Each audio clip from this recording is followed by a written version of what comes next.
Assamese make channel আপোনাক স্বাগতম জনাইছোঁ। আজি আমি টমেটো খেতিত এই খেতিডৰাত পানী বাজে বৰষুণ হ'লে পানী বেছিকৈ ওলাই যোৱাৰ সম্ভাৱনাটো নাই। তেনেকুৱাকৈ তাত যদি আপুনি খেতি কৰিছে তেনেহ'লে এনেকুৱাকৈ আপুনি নলা বনাই দিব লাগিব। নলা খান্দি মাটিডৰা আপোনাৰ বিটিত এনেকৈ বিটিৰ নিচিনা বনাই দিব। এনেকুৱাকৈ তাত দি দিব, দি কিনে তাত অলপ ওখ হৈ গ'ল আৰু এনেকুৱাকৈ ড্ৰেইন হৈ গ'ল। আপোনাৰ বৰষুণ যিমানেই নহওক কেলে আপোনাৰ খেতিডৰা নষ্ট হোৱাৰ সম্ভাৱনাটো একেবাৰেই কম।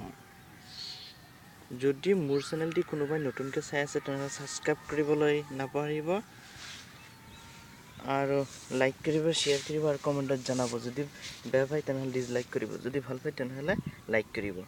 এনেকুৱাকৈ মই এটা গুৰুত্বপূৰ্ণ কথা ক'ম, এনেকুৱাকৈ যদি আপুনি খেতি কৰে তেনেহ'লে আপোনাৰ খেতি কেতিয়াও নষ্ট নহয়। যিমানেই বৰষুণ নহওক কেলে নষ্ট নহয়।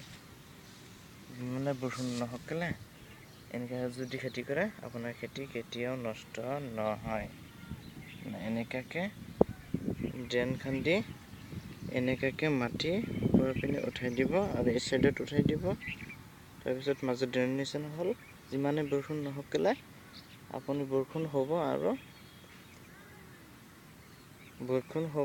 আৰু আপোনাৰ ড্ৰেইনেদি বা নলা দি আপোনাৰ গুচি যাব। আজি ভিডিঅ'টো ইমানলৈকে সামৰিছোঁ। প্লিজ ছাবস্ক্ৰাইব কৰিব। ধন্যবাদ। জয় আই অসম।